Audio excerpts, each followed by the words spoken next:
the storm in, I don't know, 2 months, maybe a month and a half, maybe.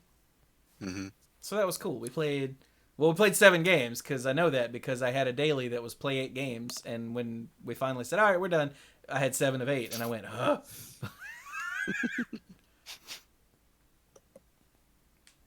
Ow.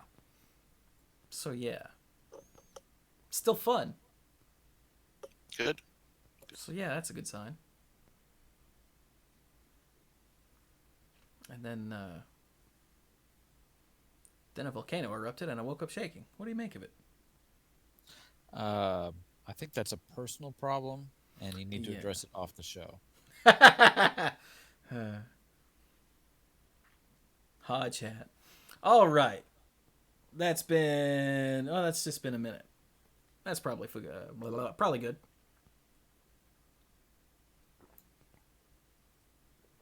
Ah. So okay. Fat fingers, slow typing, lost my thoughts. Bad at this game. Ah, yes, well. There's ha. There's an emote for that. Anyway. All right, here we go. Everybody good? Mm-hmm. Yes. Yes.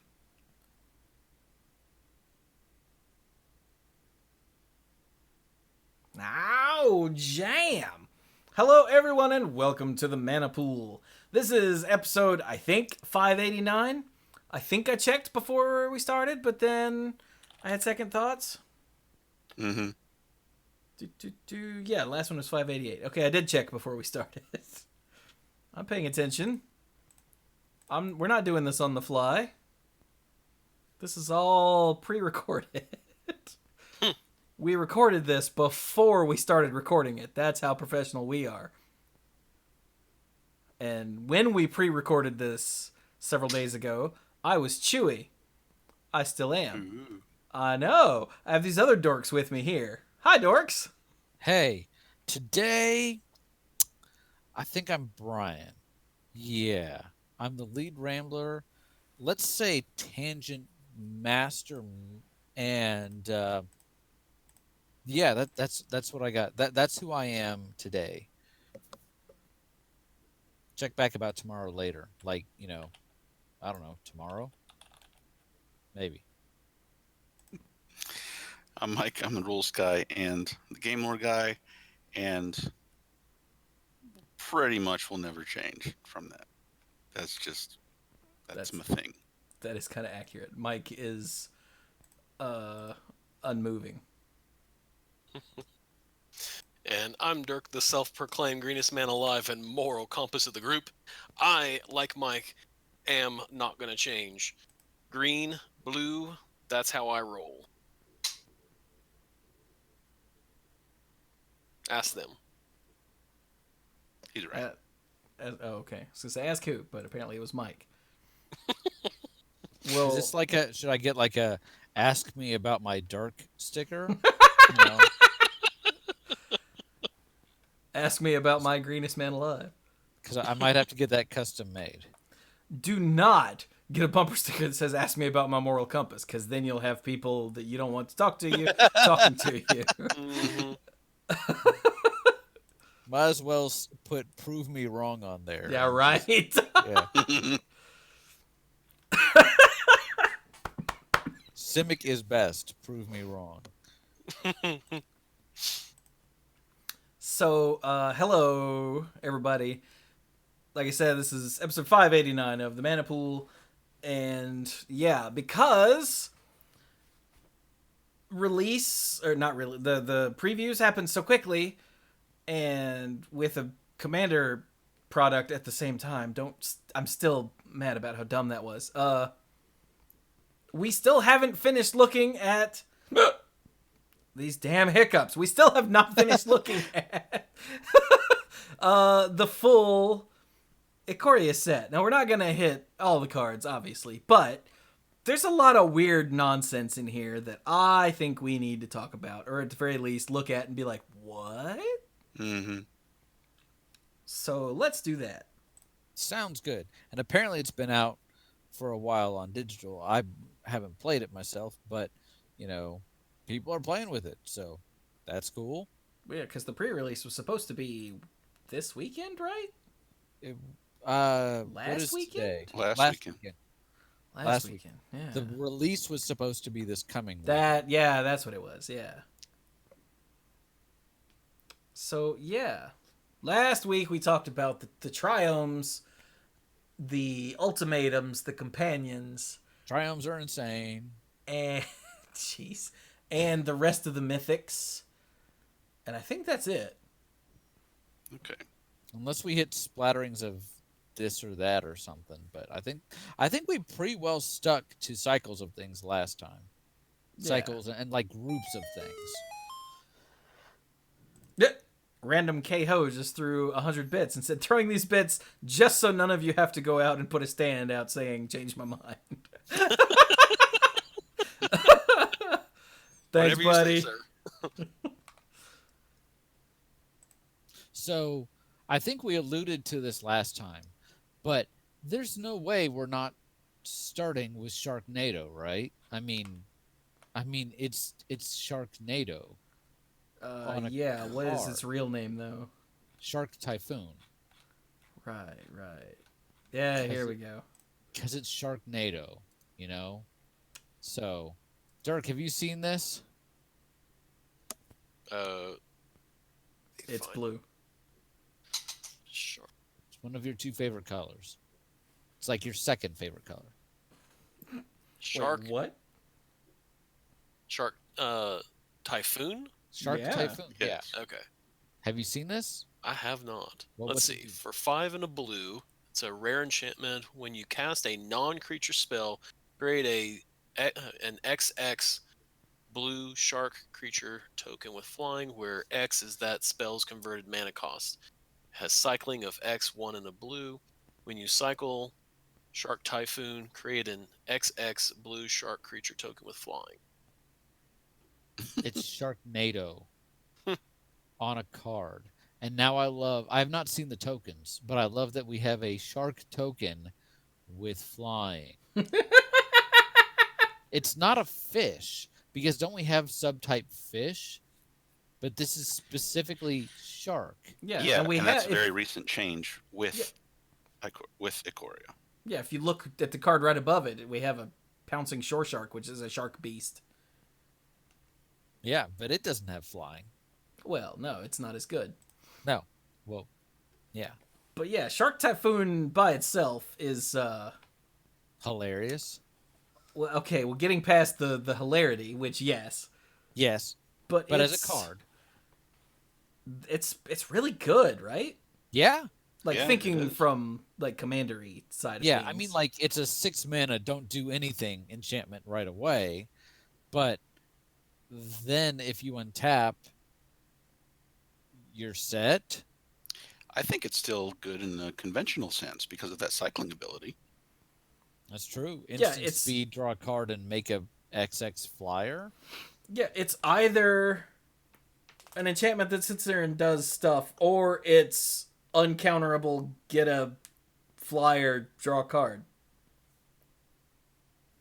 Like, all Yeah. right, seems good. So imagine if this was in my red-blue deck, and this was out, and then I, was casting spells from that deck, because that deck's full of spells and stuff of that sort. So Non-creature spells. Yeah. yeah, Mhm. because the gutter snipe's in that deck, and the gutter snipe does sort of the same thing, where it's like, oh, you cast the spell, did you? I It's love your throwing sound stuff effect. around. Yeah, So I love mean, that. this is this and the gutter snipe would be a great combination together. It's true. Shock something or shock an Make a opponent shark. and make a shark.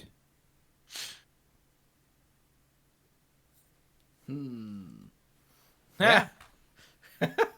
Random KO just said decree of sharks. Yes, yes, it is. That's pretty great. I like it. Good old Sharknado. We've also got the pouncing shore shark. Oh, that's why it doesn't have flying, because it's a shore shark. Duh. Which is a 4/3 with flash for 4 and a blue, or you can mutate it for 3 and a blue, and whenever it mutates, you can bounce an opponent's creature. Wow. That Yeah, feels you may return target creature an opponent controls to its owner's hand. repeatable bounce. That feels pretty strong, especially in a set with mutate where they kind of encourage you to Voltron rather than go wide. Yeah, but it's a shark with, with 4 legs and claws. Because that's what sharks needed, were claws It has no lasers. that we know of. I guess if it had flying, it would be a soaring shore shark. It's a shark beast. It Wow. is. Yeah. There's a couple sharks here. There's a voracious great shark. He's pretty it's great. Also, what's that? He's pretty great. For Shark. 3 and 2 blue, it's a rare shark. It's a 5/4 with flash, and when it enters the battlefield, counter target artifact or creature spell. There is no boat big enough. Oh my god, the flavor text, yeah. I mean, if we have, monster movies here, Jaws is one of them. Yeah, why not a Jaws reference in the flavor text? That's excellent. Nice. Ooh, there's another otter. There is? Oh, yeah. Look at him, he's cute. For 2 and a blue, it's 2/2 common otter, thieving otter. Whenever thieving otter deals damage to an opponent, draw a card. Oh, It's a what's that thing called? Ninja of the D powers Yeah, basically, just without the ninjutsu. it was a snake with a name I can't pronounce. Ophidian? Ophidian, yeah. Yeah, it's an Ophidian variant. I think there was a 2/2 for 3 that was a merfolk, or maybe it was just a human spy or something. That's been in other sets recently. But yeah. Okay. But this one's Aw, an cute. otter. Cute little blue otter. Let's see, do we have more sharks? Now I'm curious. We have an elemental whale. We do? Yeah, the phase dolphin. The phase dolphin? And it does not have Completely different from a phasing. dolphin phase. Oh god, that's going to be a new Mad Lib answer. What? Phase dolphin? Dolphin phase. No dolphin phase. Oh. Need a phase of the turn. Dolphin! Mike's dolphin! What's the phase dolphin do? Not much. Oh, okay. It's a 1/4. Whenever it attacks, another target attacking creature can't be blocked this turn. And it's Gives it a ride. It's a 1/4 for 3. Yeah, it's grab hold of the dolphin and it'll take you in. But it's an elemental whale is the creature type, which is what? I guess it's better than it being a fish, but because dolphins aren't fish, but elemental whale? Who decided that whale would be a what? I don't know. I guess cetacean was a bit much.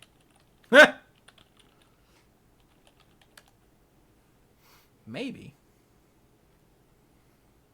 Nope, I don't see any sharks in multi. Boo. Okay. You know what? I'm looking. So have we talked about the mythoi, that cycle? No, have no, not. actually we haven't. Just real quick before we get into that cycle, I just want to say I've been going through the blue.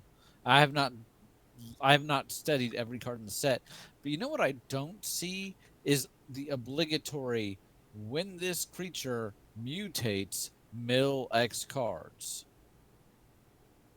Oh, really? Yeah, That's cool. unless I'm missing it. It's one of those things where, when you do set mechanic, mill X cards. I don't see it. I guess that's because it's hard to mutate enough times to make that worthwhile. Maybe. Wait a second. Where's the one that says do something X? Oh, that taps stuff down. Yeah. The one that yeah. says do something X times for how many times it's mutated. Okay. But you want to talk about the mythoses? What's the plural of mythos? I'm pretty sure it's mythoi. Okay. I'm pretty sure it's the Mythos cycle. There we go. There you go. Well, I'm in In white. America, yeah, it is. Chewy's in white. Okay, yeah. The first one is the Mythos of Snapdax. And this Oh, snap! Sorry. Oh. I'm sorry. It was gonna be said. Just get so over these are it. connected to the legendary big bads in each wedge. So the Mythos of Snapdax. For 2 white, it's a rare sorcery. Each player chooses an artifact, a creature, an enchantment, and a planeswalker from among the non-land permanents they control, then sacrifices the rest. If black-red was spent to cast this spell, you choose the permanents for each player instead. So each Mythos has this thing where if you spend the other 2 colors in the wedge, you get an upgraded effect for the card. In this one, that's a pretty strong upgrade. It's asking you to pay, black, red, white, which isn't trivial, but it's not too difficult if you're playing a deck that's meant to be able to cast this. Yeah.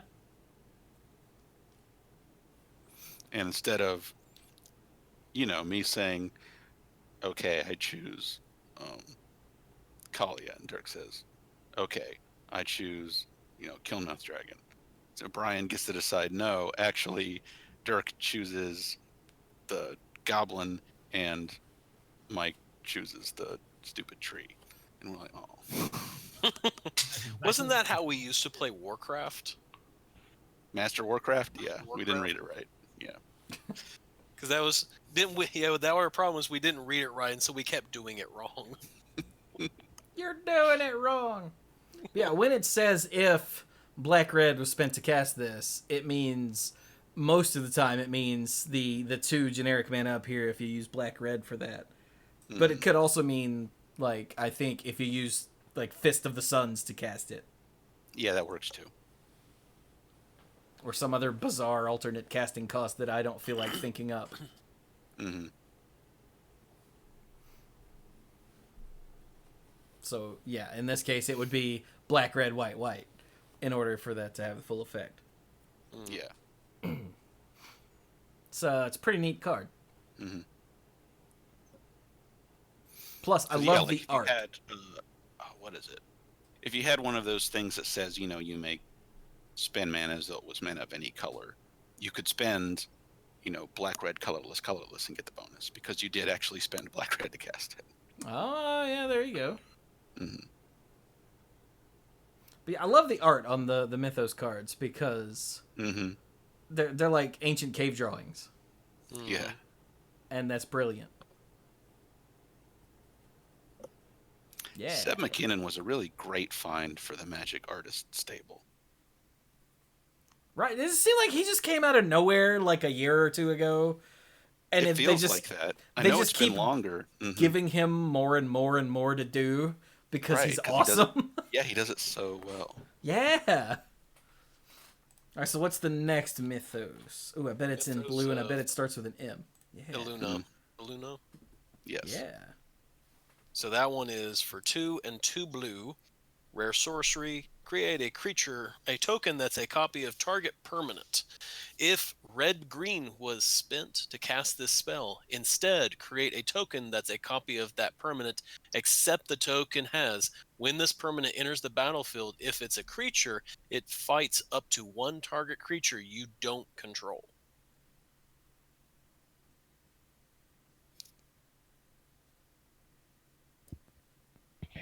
That's pretty good. Yeah, that's neat. A spell to just make a copy of anything. The wording on this, I mean, I get what they're going for, and they probably have to do it that way for the rules, but it's kind of clunky to have instead and except in the same sentence.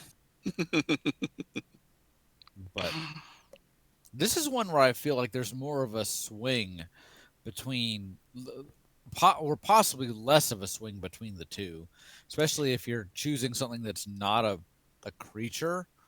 You're gonna be fine just casting this for 2 and 2 blue. Yeah, not all of them are. Not all of them have as much of a difference between the two effects as the Mythos of Snapdax.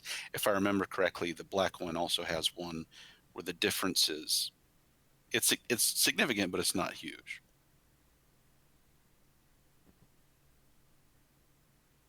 And here, if you're not copying a creature, then the upgraded version doesn't even matter. You don't have to worry about it if you weren't going to copy a creature anyway, because then the fight part wouldn't apply. Yeah. My land goes over and punches your... Wait. I do think that in the case of this one, the main ability would be blue, because it makes a copy of something. Mm-hmm. But the other two color pieces is what fits the second part of, if this is a creature, it fights up to one target creature you don't control, because that's definitely red, green in what it does. Right. And I think maybe there's also another reason for the more narrow upgrade here, is because blue really isn't supposed to be doing 2-for-1s or stuff like this. So it's not really supposed to have, let me get something in, let me kill yours. So the fact that it only works under certain circumstances, the upgrade only works under narrower circumstances with this card, that makes a bit more sense there too. Yeah.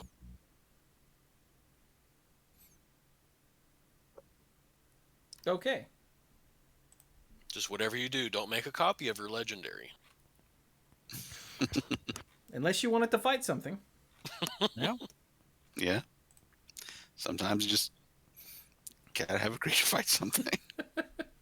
Does it technically stay on the battlefield long enough to do that? Yeah. It depends on which one you choose to keep. So a creature can't fight if it's not on the battlefield at the time the fight would happen. So if you make the token and choose to keep the token and get rid of the original, then it can still fight. But if you choose to keep the original and get rid of the token, then there can't be any fight when the trigger resolves. And that was my question, and all that was, mm-hmm. if you make a copy of the legendary, then you can't make it fight and then be like, all right, and I get to keep the original. Right, sort of thing. Mm-hmm. You're basically playing this spell to say, hey, you fight that guy. Yes. Pretty much. And whatever you do, don't make a copy of Phage. No, don't do that. Okay, so the black one. Black one. The Mythos of Nethroi is an instant for 2 and a black. It says, destroy target non-land permanent. If it's a creature... Okay, I had to read it a couple times for it to sink in. So you destroy target non-land permanent if it's a creature. And if you use green and white to cast it, it's just destroy target non-land permanent. Right. Yeah. The way it's written, you're like, or if green-white was spent to cast the spell, and then there's a period. ... No, there's just one dot. What? Yeah. It's a little... as soon as you get it, you're like, okay. Yeah, it's grammatically correct, but it's weird for a magic card. Right.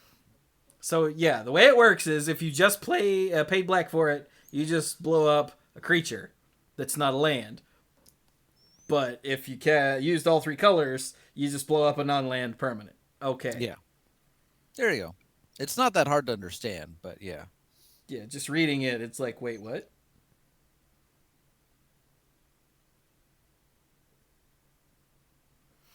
So, yeah, nice and simple removal spell. Yep. Yeah. And it's an instant. Yeah, it is.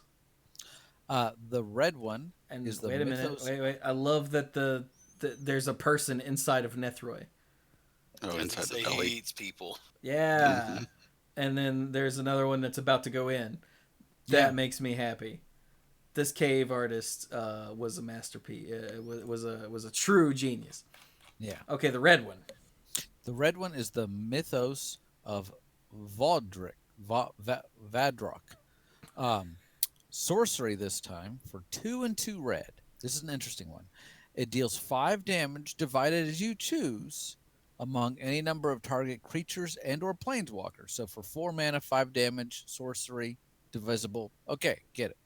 if white blue was spent to cast this spell, until your next turn, those permanents can't attack or block, and their activated abilities can't be activated.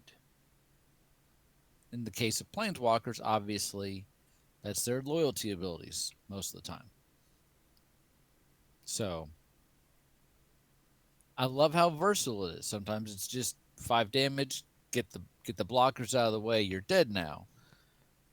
But for the extra colors, you're neutralizing them. They still can't. You just throw a bunch of ones around. They're locked down for a turn, and planeswalkers are neutralized for the most part. Obviously, the ones you get with to static freeze 5 things just for 4 mana. Yeah, that's pretty ridiculous.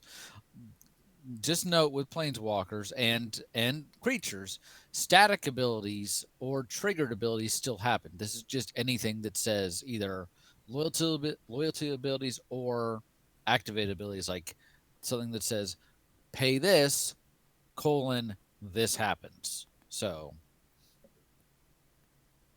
but yeah. And sometimes it's just a 5 damage direct damage spell, which is fine. I like it. Simple, straightforward, some utility in there if you want to go the extra mile. What's the last one?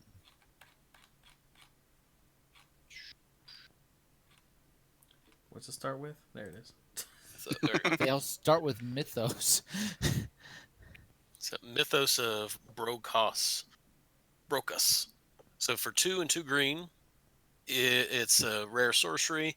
If blue-black was spent to cast this spell, search your library for a card, put that card into your graveyard, then shuffle your library. Return up to 2 permanent cards from your graveyard to your hand. So for just 2 and 2 green, it's a reclaim, which is fine because reclaim costs 5. Yes. Reclaim or replenish, one of those. I can't remember. No, replenish is the one that gets all of your enchantments back. Okay, reclaim. But for the blue-black, it also essentially becomes a demonic tutor. That gets you something else too. Mm-hmm. Because if you pay the extra, you search for a card, put it into the graveyard, and then you get 2 permanent cards back. So it's get a card in your graveyard and a card from your library to your hand. Or get 2 cards from your graveyard and put a third one in the graveyard. Whatever. Yeah. Yeah, I was about to say, if you're being really tricky, you can get 2 back and just put one in your graveyard that you want to stay in the graveyard. Mike, what are the colors of the mimeoplasm? These colors. That's what I thought. And Mike's like, oh, really? And I've already converted that deck into a what's it called? Oh crap, the other one. I can see the art. Yeah. I think I know the one you're talking about. Oh, come on. Yeah, you can cast 1 permanent of each type out of your graveyard during your turn. What's the damn card? Yeah, Chat, what's the damn card's name? I had a brawl deck around that commander for a long time. Right. Oh my god. It's from Dominaria. It's completely fallen off of all of our heads.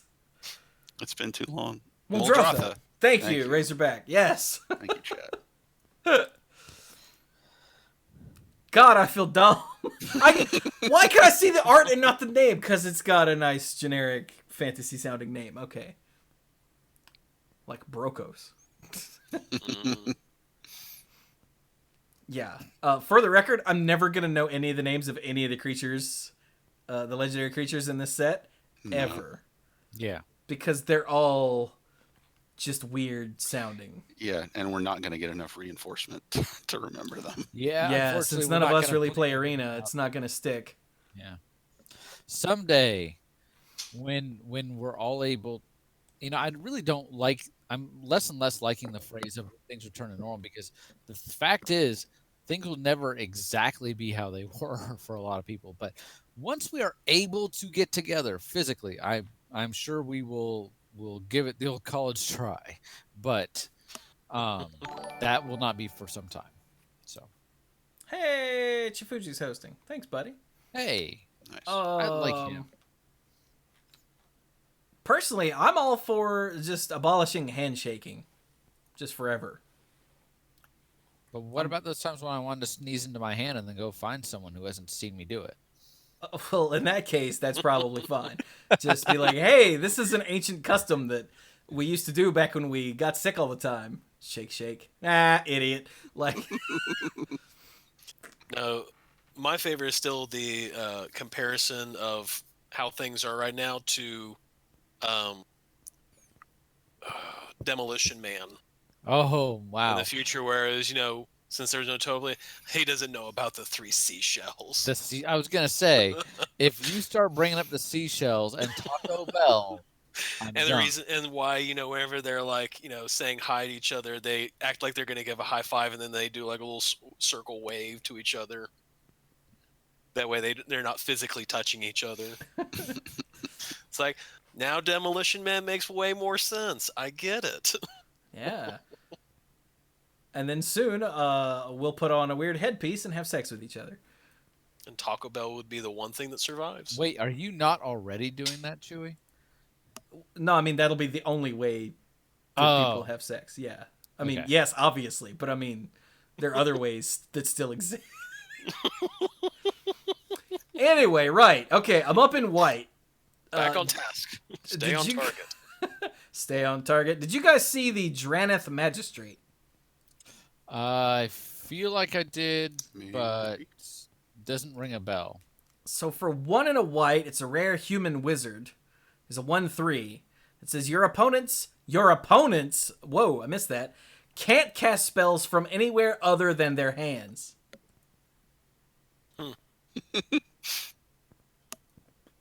That's pretty neat.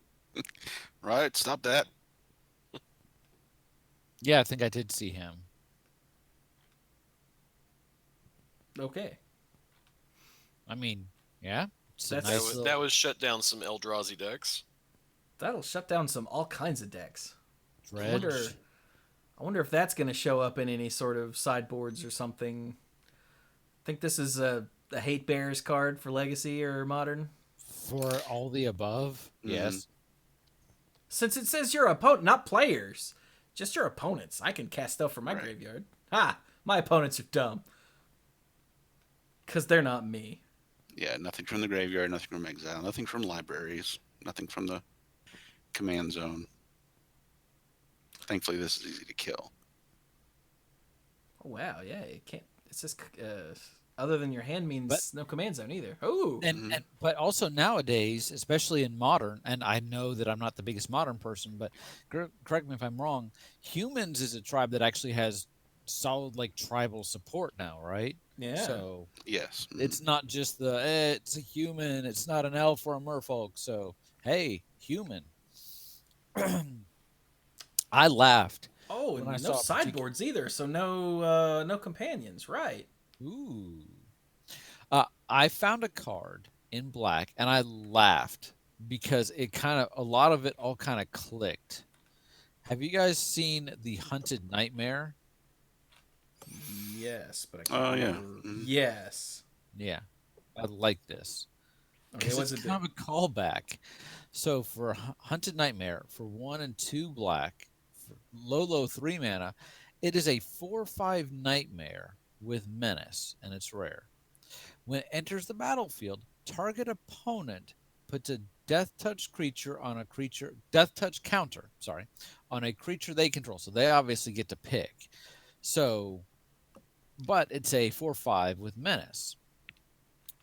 And you know what this reminds me of is the hunted creatures from Ravnica, which all were extremely undercosted for their stats and their cost. So, like, for example, the hunted horror was what, a 6/6 or an 8/8? 7/7.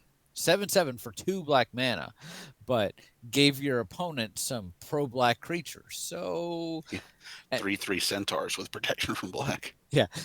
and that was like the worst one. Some of the others were pretty darn ridiculous, like the hunted dragon. Hunted Dragon was no one cares, I win. Yeah, basically. And I always had a soft spot for the hunted troll because stompy stomp. Mhm. But so this is like, I, I, okay, I don't love creatures with drawbacks, but I like the fact that every now and then they still make them because there was a period of time where they just didn't make stuff with drawbacks because they're like, oh, sure people felt don't like want they stuff with didn't. drawbacks. Yeah. They don't want to think. They just want to play good stuff. So here it's kind of cool. And there's ways to get around this. Just play it when an opponent doesn't have creatures. In multiplayer, just be like, hey, Dirk, you haven't got anything out yet. Put a death counter on one of the creatures you control. He's going to be like, I don't have any. I'm like, great. I get a 4/5 with Menace. Or politics. Hey, Mike, everybody's afraid of Chewie. You get to put this counter on one of your things and, keep him from coming at you, stuff like that. So I like it. That is an important point. They have to have something for this to actually be a drawback. Mm-hmm. There If you you're, go. if you're able to run this out faster than they get something, or if you're able to keep them off of having a creature, then wow. Or you blow up the creature they put it on. You're in black. Yeah. Are you implying, sir, that black can kill creatures? Yes. Yeah. Take a look at Extinction Event. I said, look, yeah, there's a card right next to it that says destroy creature or remove counters from creature. Hey, Heartless Act. There you go. Just take the death touch counter off. You're like, yoink. Which one do you pick? Oh, it doesn't matter. It doesn't matter. Yeah. Oh my God, there's a Nightmare Pangolin. Mm-hmm. Oh, look, he's cute. He's like, I'm gonna get you. Sorry, pangolins are the best animal ever. Did you see Extinction Event? Because no. I'm looking at it now, though. What's it do? For 3 and a black, it's a sorcery that's rare. Choose odd or even. Exile each creature with converted mana cost of the chosen value. Oh, and then it specifies in reminder text 0 is even in case that person who thinks they know mathematics wants to argue. Technically. Hey, Mike, is 0 even? Yes, it is. See? Mike has a master's in math, essentially. I have a master's in engineering. I have a bachelor's degree in math. Whatever. It's essentially the same thing. But so this is pretty strong because it's exile. Hey, it is. It's probably why it's a sorcery. Yeah. Yeah. So be sure when you choose odd, just say, oh, you can't even right now. I just saw the art on Easy Prey. The poor little frog thing. Keep looking at it. Oh, God! Yeah. It takes a few beats for it to pop. I thought it was like a tree. No, it's a bigger... There's always a bigger fish. Damn, you Phantom Menace! Yes, there you go. I saw the picture, and I looked at the flavor text, and I looked back at the picture, and the flavor text made more sense. The definition of bite-sized treat depends on who you ask. In the art, by the way, for those that don't know, there's this weird little frog thing, and then there's a... I guess that's Hunter. a human wearing a mask with a big, horrible sword hook thing standing behind it. And then behind it is a giant mouth open that's going to eat the... It does look like a tree at first until you look at it again and you're like, no. That's great. Yeah, you're like, keep looking at it. I'm like, why am I... Oh! I see what you did there, and I'm scared. Oh, hey, look, Dead Weight is back. It is? I didn't notice that. I didn't either. It's got a that poor giant little rabbit bunny. thing. Oh. Yeah. Or maybe it's not. I think it's giant. It looks giant. It looks pretty big. Oh, the flavor... Well, I don't know. That might be like a small little, steak or something. The flavor text seems to indicate that this is not a big creature. But then size, as we just learned, is extremely relative on this this plane.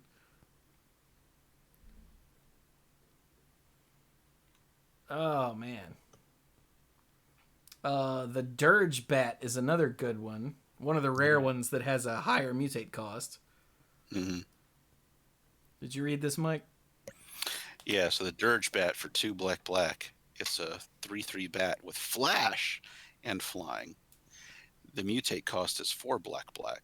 So that means you can also flash mutate it, since mutate is a different way of casting the creature. Yeah. So flash flying. And whenever this mutates, destroy target creature or planeswalker an opponent controls. Yeah, it's pretty big. Yeah, so that's why the mutate cost is so much. And So much more than the casting cost. Chat pointed out that this is so here's the Dirge Bat comic book art, which is something, and it's also Batra. Japanese exclusive. Yeah. So that's cool. The comic art on that reminds me of something. What does that remind me of? Bat. I don't have it open right now. I can't help. Oh! Hang on. I think I figured out what it reminds me of. Yep, it reminds me. So, DC Comics did a thing back in the 90s? No, sorry, early 2000s, 2001 and 2002. It was a series called Just Imagine. Well, it was a series called Just Imagine Stan Lee's ... Note that I said this was DC Comics. And they had a Stan Lee apparently wrote up some sort of like treatment for just based on the name of each of these heroes, and it reminded me of the Stan Lee Batman, which I'm now showing to the chat because it's more, instead of just wearing a mask, he's actually wearing a bat face. It's really weird. I have all of the first Just Imagines. Not a one of them is good.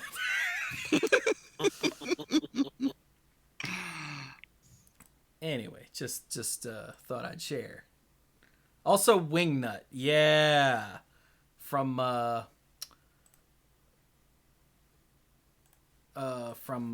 Wingnut, TMNT images. Oh God, this is a good one. Haha! Oh, it's tiny. Hold up. Yeah, there we go. Anyway, okay, back to what we were just doing. Sorry, I got sidetracked. So Dirge Bat's cool, even though it looks like Stan Lee Batman and Wingnut had a baby. Not this one, the comic art. Anyway, shut up, Chewy. Let's talk about something else. What else you want to talk about? Let's see here. Did we mention there were pangolins? Sorry, I took a second while you were showing pictures of bats to like shout out on my popcorn and mute. How was Blitz it? Leech looks weird. Maybe because it's called Blitz Leech. Did anybody else get creeped out by the thoughts of leeches? Like when I was a kid, the thought of a leech really bothered me. I'm like, it does what and goes where? Now, it doesn't matter that they were tiny. I just imagine a little thing like that clamping on and not letting. In my little Whoops. prepubescent mind, it like never let go until you died. So they were terrifying.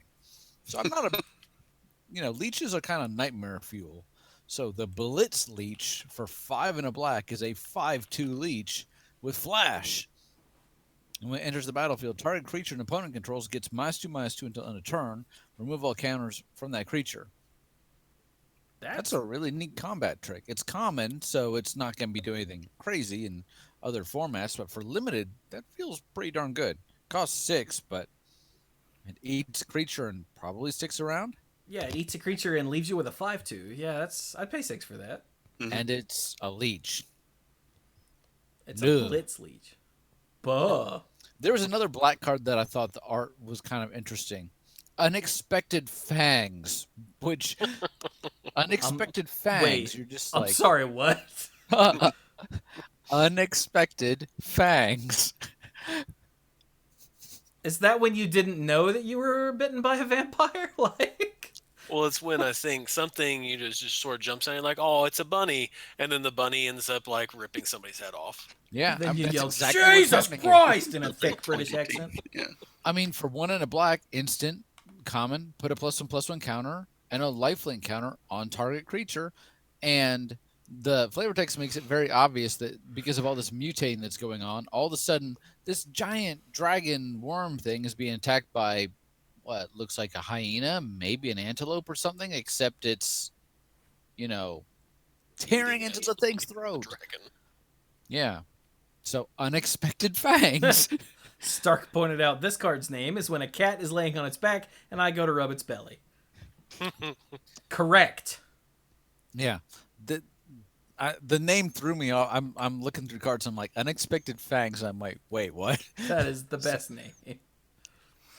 One that I saw that I thought is kind of neat is Grim Dancer. Grim Dancer. What's that do? Yeah. So Grim Dancer in black is 1 and 2 black. It's a uncommon nightmare that's a 3/3. So 3/3 for 3.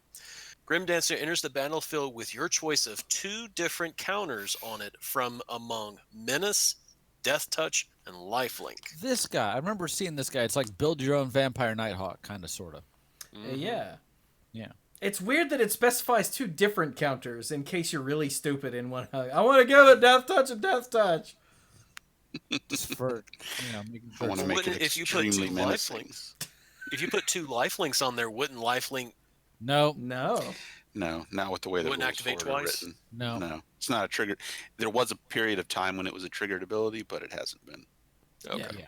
for a while. Good memory, Dirk, but not anymore. Yep. This way you won't die with I it on can't do that anymore, man. Dirk, this way you won't die with it on the stack. So it's better this way. But no, that's a really strong card. Yeah. Yeah, it is. I thought it was pretty. I like the versatility, and it's not. It's a well costed card. Like it's a 3/3 for 3. Yeah, very. You know what we haven't talked about is any of the gold cards today. Not yet. Not today. We hit them hard and heavy in the past. Yeah, but there's still a lot here.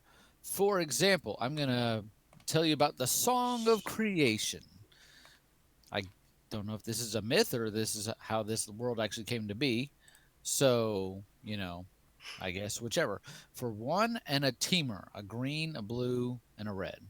It's an enchantment. It's rare. You may play an additional land on each of your turns.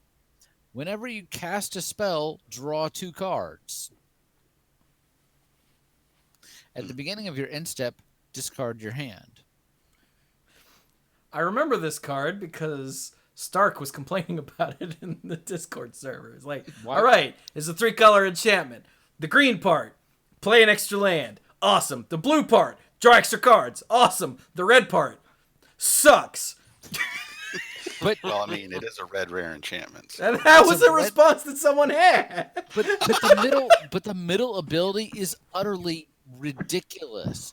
Yeah. It's not whenever you cast a spell, replace it. You're literally replacing it with 2 cards. Yeah, I guess it's kind of more like the second and third abilities are blue-red together.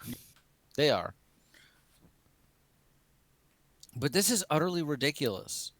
As long as your deck isn't just full of duds, or if you don't, top deck land for the next 5 turns, which, I don't know, maybe don't play this right on turn 4 and drop your hand and say go. I mean, yes, YOLO if you want, but play it with something else to do. And, I see this being a late game thing where it you can have a help deck where you can Yeah. burn through your hand real quick. And this gives you a chance to say, okay, I'm going to play this, draw 2 cards, and play an extra land, and play this spell, or, okay, I don't care about this, discard my hand, go. I just see this one being more of a, like, if... I'm trying not to use too much comparison with this. Again, sort of like the elf deck, where I can burn through my hand real quick, and Yeah, I but you- really just want to draw more cards so But I can you- get more stuff on the board. But you can't really burn through your hand because you're drawing 2 cards for every one you play. Yeah. So Yeah. So okay. Put mana on the or create mana, do this, that makes me draw 2 cards. All right, I still have this much mana on the board. Okay, I'm gonna do this, draw more cards, play this land, cast these spells. All right, I'm good. Go. You're dead. Or, I did all this stuff. Attack, you're dead. Pick up your pieces of cardboard. Maybe you're dead. I'm not dead. Well, by the end of it, if it was the elf deck and everything, I probably would have decked myself, so yeah. Yeah, how you like that? Oh, look, a fairy dragon. Where? Right next to Song of Creation. The sprite dragon's creature types are fairy dragon. Oh, yeah. I wonder if it says, "You're awfully good at murder." What does she say in In Hearthstone? Hearthstone? We are friends now. Hello, friend. Oh, no, I was thinking when she attacks. What is it? I think it's ouchie time. Something like that. I love Brightwing. She's a crazy murderous monster. Yeah, Sprite Dragon for a blue and a red is a fairy dragon that's uncommon. It has flying and haste. And whenever you cast a non-creature spell, you put a +1/+1 counter on it. Whew. That's actually pretty good. I didn't even read the card. I just saw fairy dragon and went, "Aww." Mm-hmm. Well, right beside that is Titan's Nest, which is an enchantment also with a similar casting cost to Song of Creation. Is that a thing? I don't know what to do. I'm just saying, is there a thing where like there's wedge pies that are enchanted? Yeah, because right below that is another one. Okay. There's another one I don't think all of them cost 4. There's no one that just costs 3 that I see further up above. Well, what does the Titan's Nest do? So Titan's Nest for 1 black, green, blue is a rare enchantment. At the beginning of your upkeep, look at the top card of your library. You may put that card into your graveyard. Exile a card from your graveyard. Add 1 generic mana. No. Or 1 Colorless. colorless mana. Sorry, my bad. Add 1 colorless mana. Spend this mana only to cast a colored spell without X in its mana cost. So no fireball shenanigans with this. Yeah. Or MAGA traitor to mortals. So, Yeah. And no artifact shenanigans, no Eldrazi shenanigans. right, because it has to be a colored spell. So, still feels like, this could be an interesting card to cheat out some stuff. Mm-hmm. That's pretty neat. It's awesome. It essentially gives whatever you want in your hand delve. Yeah. Basically. Mm-hmm. Yeah. Yeah, It that's can be cool. exile a card, any kind of card. It doesn't have to be a creature card or anything like that. So, yeah. That's pretty cool. Mike probably loves this card already, don't you? I do. It's really awesome. Skytonic just asked me in the chat, Titan's Nest and Food Chain? I thought Food Chain exiled the creature you sacrificed.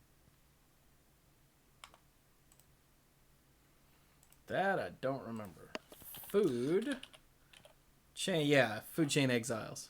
Okay. So no, that wouldn't work.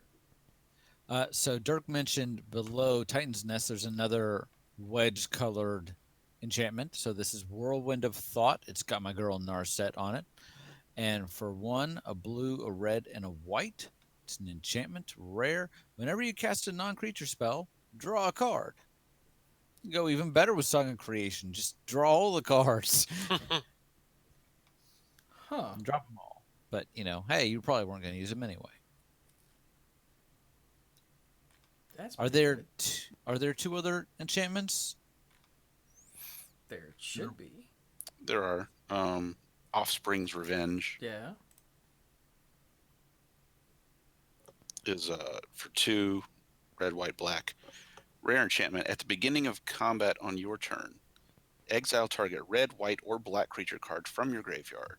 Create a token that's a copy of that card, except it's 1/1. It gains haste until your next turn. Oh, I get it. Something's in your graveyard, which means it's dead.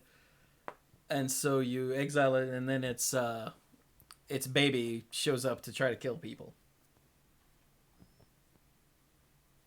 I like it. Now, and that baby sticks around. It Yeah. gains haste until your next turn, but it's not like exiled. It doesn't have any clause about exiling it or sacrificing it at the end of your turn. Right. So, I mean, definitely you could get a 1/1 to like hit them harder. And in an aggro deck, that's fine. Or you could take one really important creature and basically get a 1/1 copy of it, where maybe you don't care what size it is. Mm-hmm. Yeah, like Like a anything with a phage. deals damage trigger, or with some sort of evasion, or with like a dies trigger. Yeah. Yeah. The creature that Dirk told us about before, where it gets 2 counters, may not be the best for this because of its size, but something like that. Yeah. Yeah, the last enchantment is called Death's Oasis. It's up a little bit, but I've talked about 2 so far. Does somebody else want to tell us about Death's Oasis? It does not sound like a place you would really rate highly on Yelp for a vacation spot. Death's Oasis, for a white, a green, and a black, is an enchantment. Whenever a non-token creature you control dies, put the top 2 cards of your library into your graveyard. Mike's ears perk up. Then, return a creature card with lesser converted mana cost than the creature that died from your graveyard to your hand. Oh, wow. Yeah. And then you can pay 1 and sacrifice Death's Oasis to gain life equal to the greatest converted mana cost among creatures you control. That's actually really cool. Yeah, it is. Yeah. Creating a little bit of a chain back kind of thing. And in case you didn't already have something in your graveyard to get back, it mills you for 2, which, it's just 2. It's acceptable. And get something smaller back. That's pretty cool. Yeah. It also doesn't say may. Yeah, you got to do it. Yeah. And so it's nice that it gives you an out with that last ability. Exactly, yeah. It is Okay. very generous of them, considering how cards like this are usually designed. Right? Yeah. I guess that's Yep. the white part of it. Yeah. Yes. Yeah, are you trying to say that when we do No Plane Like Home and we come here, that this might not be an ideal location to go and set up I shop? certainly don't want to live here. Spoilers for that eventual episode. I mean, there are parts that seem more safe than others. There's the sanctuaries, but, how safe are they really? I don't know, because I haven't read the book. So, what this plane reminds me of a Star Wars world called Onderon. Mm-hmm. Oh, What's And- the deal with Onderon? Onderon is now, yeah, I mean, even in Legends and canon, Onderon sort of has the same thing going. It's a world, but its moon gets really close, and the moon has all these beast creatures that are absolutely horrible. And when the moon gets real close to the planet, and they'll actually share atmospheres for a little bit, and the beasts come over from the moon to the planet, and the humans built up this giant city, a walled off city, and to protect them from the beasts. That sounds like And half the plot from Final Fantasy VIII. well, but essentially that's what this reminds me of now as we're going through. It's like, oh, it's like Onderon. Or a From, quarter of the from plot Star from Attack on Wars. Titan. Yeah, exactly. There you go. The only thing is that the comic that this is from dates back to, gosh, the 90s, early 90s. So I'm willing to bet that this kind of predates some of the more recognizable things of creatures outside of the city gates sort of theme. Huh. All right. There are a couple of cards in green that we just have to talk about. Okay. All right. So first up, the almighty Brushwag. It's a Brushwag. That's the important bit. It's a 1/1 for 1 with trample, and for 3 and a green, it gets +3/+3 until end of turn. Oh, the other important part is the flavor text. Laughed at the Brushwag. Hunter's expression meaning died unexpectedly. I love it. And just look at that art. Just look at it. The Brushwag is just walking along while all the other beasts are scatter. He's like, I'm awesome. I'm awesome. I had not seen that. That's cool. There's also Colossification, which is a real... Colossification is insane. It's a real card. It's not a silver bordered card. I can't even. Colossification for 5 and 2 green is an aura. It's rare. Enchant creature. When Colossification enters the battlefield, tap enchanted creature. Enchanted creature gets +20/+20. That's a big kitty. That's a big cat. That is a very big kitty. 20/20. Let me just, come over here. Let me just staple this. What's the token? The Limduel? No. Lesrak? Merilage. Merilage, onto you. Yeah. Oh my god, and the flavor text on the normal card says, turns out the case of the flattened outpost and the case of the missing kitten were related. Indris, Dranith Magistrate. Plus, if you buy a bundle, you'll get this weird art version that's foil and has I don't know. It's Is that a worm? Looks like a mole. I don't know. It's got like paws, but it looks like it would be like a polywog or something, but it's got cat claws, which on this world, doesn't mean anything. Mm-hmm. That's totally a doable thing, but yeah. So hey, if you buy a bundle, you'll get this in there. If you want that. I say that's a hodgepodge of creatures, is what that is. I just love that Colossification is 1, a card name, and 2, is in a normal Magic set. I love that Fertilid is reprinted here because I love me some Fertilid. It's true. I tend to use it in most decks. Just for those that aren't familiar with it, for 2 and a green, it's an elemental creature. It's common. It enters the battlefield with 2+1/+1 counters on it, and it's the ability. It's a 0/0, so it comes in with those counters, and that's what keeps it alive. You can pay 1 and a green and remove a +1/+1 counter from Fertilid. Target player searches their library for a basic land card, puts it onto the battlefield tapped, then shuffles their library.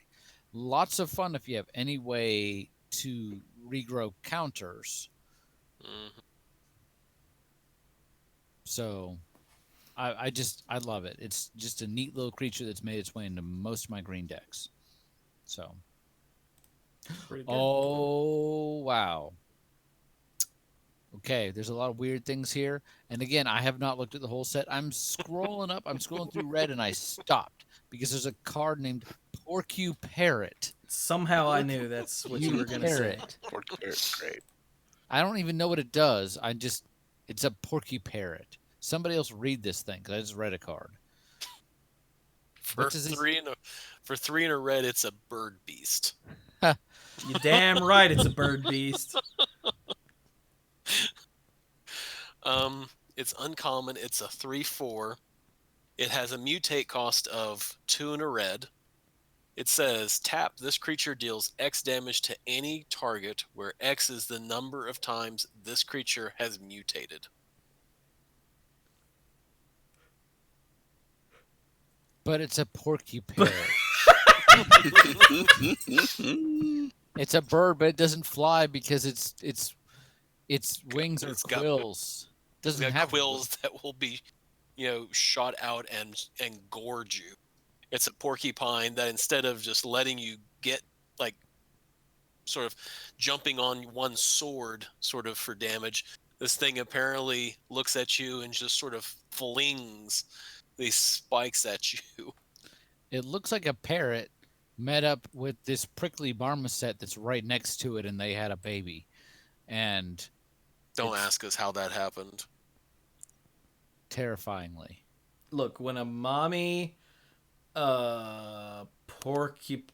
prickly marmoset and a daddy parrot love each other very much, It's disgusting. it's disgusting. But yeah, the prickly marmoset next to it is a monkey with porcupine quills.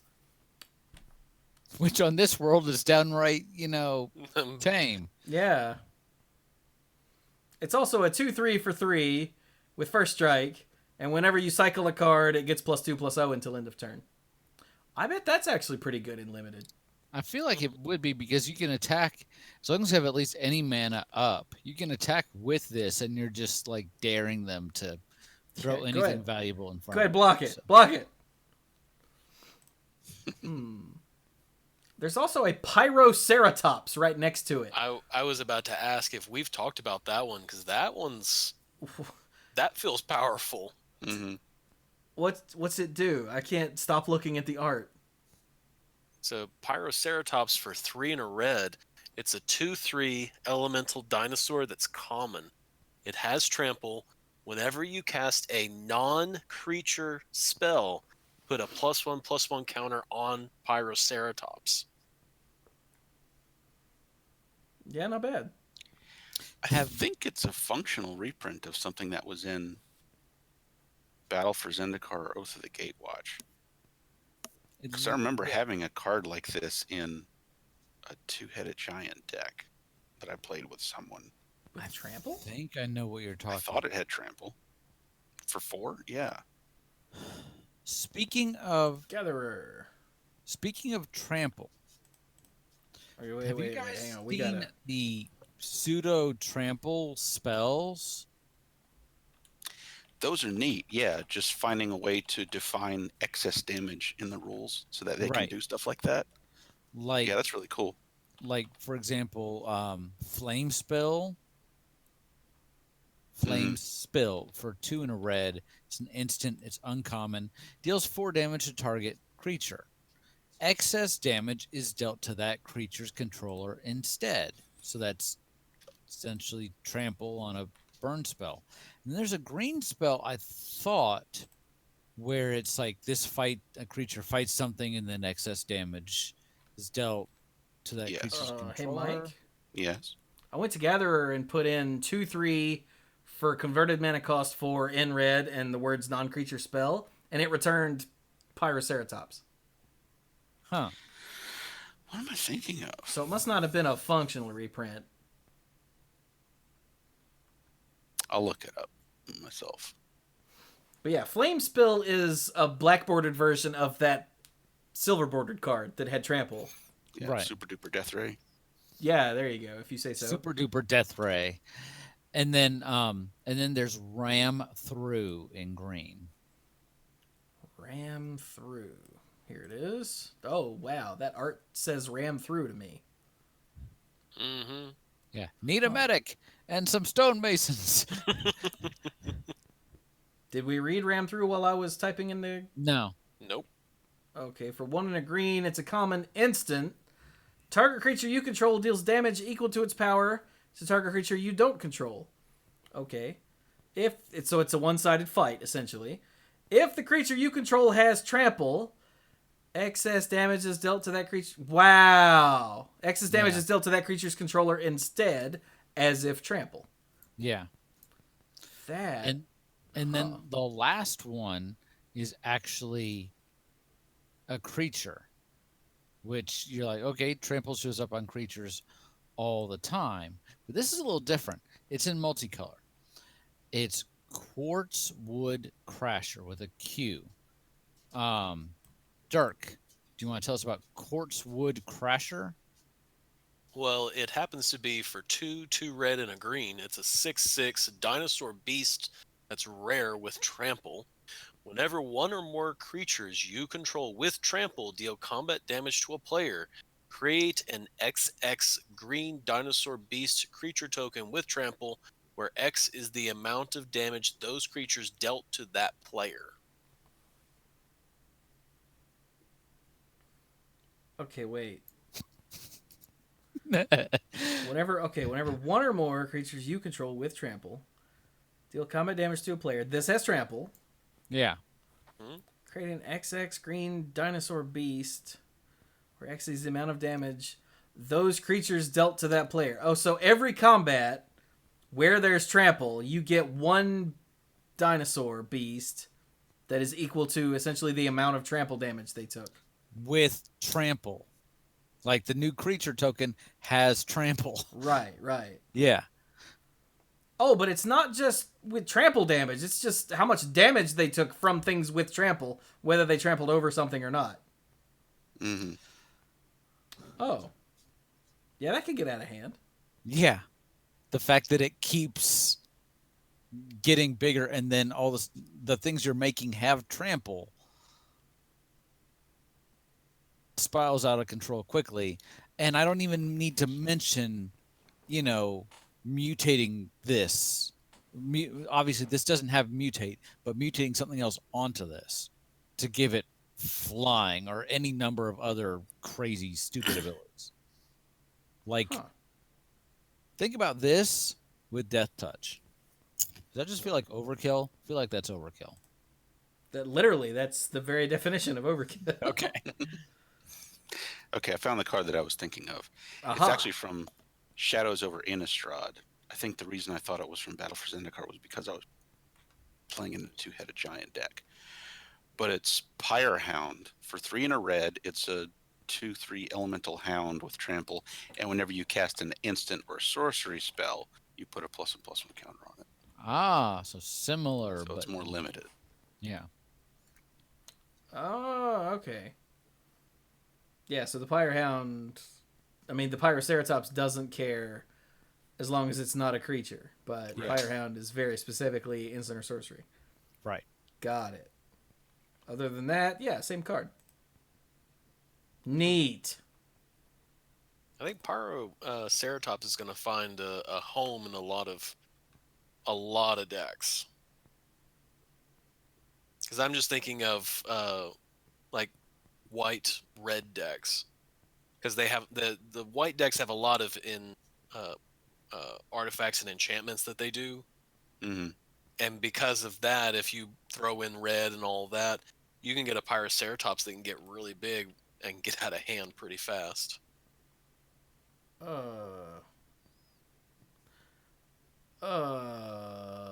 you guys see the honey mammoth by chance? No. Yeah, I forgot what it did. But What color is it? It's green. Like, what it does literally doesn't matter. It's a 6/6 for 6 that enters the battlefield. You gain 4 life. But the art is it's a big ass mammoth with like a crest, and its trunk is it's got plates of armor, I guess, like an insect. So it doesn't get stung. I don't like anything I'm seeing here. I don't like it.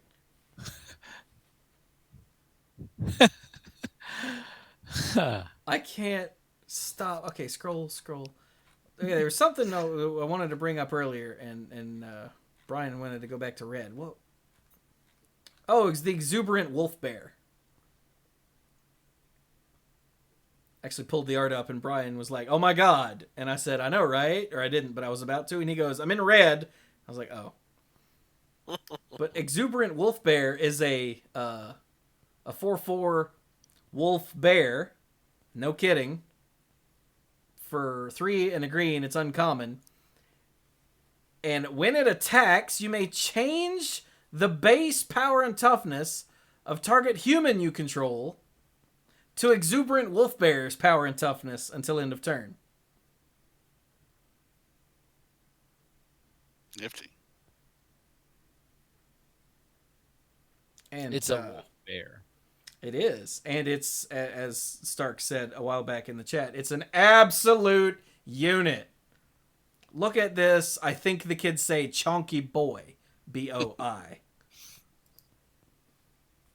Well, it's a wolf bear. So, Exactly. but yeah, this seems nuts from a limited perspective. And the fact that if you pump this, then the human also gets bigger. First time I read it, I thought it was exchanging with the human. I'm like, huh? But no, they just both. Yeah, my become- brain put that in too. But no, that would be silly. This is way better. This is much better. Yeah. Anybody watch Legend of Korra? It's funny. We were just talking about that before Was that the in show. the odds and ends? It must have been. Yeah. Yeah, this is Naga. Was that the wolf bear's name? Mm-hmm. Yeah. Oh, okay. I couldn't make it through Legend of Korra. I don't know why. Well, We made it. It was very different. I watched the first season, and for some reason, I just didn't bother after that. My family has watched the first 3 seasons, and the 3rd season was not available on the streaming service that we had. We've now got the box set of all the seasons. We just haven't. We're gonna go back and rewatch the whole thing. We haven't done it yet, so no spoilers. Don't make me hunt you down because I really don't want to leave the house if I don't have to. So 2 cards over from Exuberant Wolf Bear, I looked at it and I just kind of laughed and giggled for a little bit at that one. The Flycatcher Garifid. And it's another one that's sort of like my previous card, my previous common. So Flycatcher Garifid for 4 and a green. It's a Wait. 3/5 antelope lizard. the antelope lizard. Wouldn't that be a giraffid? Giraffid. Yeah, probably. I look at it and go, I don't know. It Because looks. it's got a long If this neck. thing was in my backyard, I would not want to go anywhere. Yeah, I'm not going outside to take pictures. I'm just saying. I'm like, this thing is gonna spit its tongue. It's gonna eat one. It's gonna get one of my kids. He's gonna eat. So anyway, Flycatcher Girafid enters the battlefield with your choice of a vigilance counter or a reach counter on it. And it's essentially it's like an antelope giraffe with a chameleon's face and tongue. Yeah. It is a weird looking creature. Poachers use the harvested tongues to snare pests, plunder caves, and scale tall buildings. Like you do. Mm-hmm. Spider. Bet Oh, you yes. wish you had a flying catcher. A flycatcher. The glowstone recluse is pretty awesome if that's what you're talking about. Okay, you read it. For 2 and a green, a 2/3 spider with reach. It has a mutate cost of 3 and a green, and whenever this creature mutates, put 2 +1/+1 counters on it. That's cool. You're right. That is pretty good. Yeah, And, anything you know- more than 1 trigger off of this is a whole lot of power and toughness. And Chewy, I mean, I know you don't love spiders, but I mean, this is kind of like a fuzzy looking spider. He's not like a really terrifying like nightmare spider or anything. I'm This pretty guy's sure it's just- being fuzzy makes it worse. makes it worse. Oh, come on. I thought compared to some of the spiders we've seen where they're like up close and personal, this one I didn't think was that bad. You go to hell. Okay. If it has 8 legs and looks at you, it doesn't belong anywhere in your vicinity, right? Is Exactly. Greater Sandworm a reprint from Amonkhet? It is. Ah, I spotted one. Oh, hey, look at that. That's a very good one for this set. Yeah. Great big monster with cycling. Okay. Once again, just scrolling through stuff, and I found a card that is a wall of text. I had not seen this before, and it's a red rare. And it's Of course it is. wall of text. Is it It's called- Unpredictable Cyclone? Yeah, and I have Yeah. I kid you not. Oh, I thought you were going to talk about Yidaro. That's also a wall of text. That is awesome. Okay. Well, this one, I kid you not, I have not read this at all. So I'm just going to read it straight off the top. For 3 and 2 red, it's an enchantment. It's rare. It has cycling of 2. I'm doing that because the rest of this. Okay. If a cycling ability of another non-land card would cause you to draw a card, instead exile cards from the top of your library until you exile a card that shares a card type with the cycled card. You may cast that card without paying its mana cost. Then put the exiled cards that weren't cast this way on the bottom of your library in a random order. I don't even know what I just read. Halfway through that sentence, I forgot what I'd already said. Can Wow, someone that's- tell me what this card does? So whenever you cycle like a creature, then you're revealing cards from the top until you hit a creature, and you get that for free.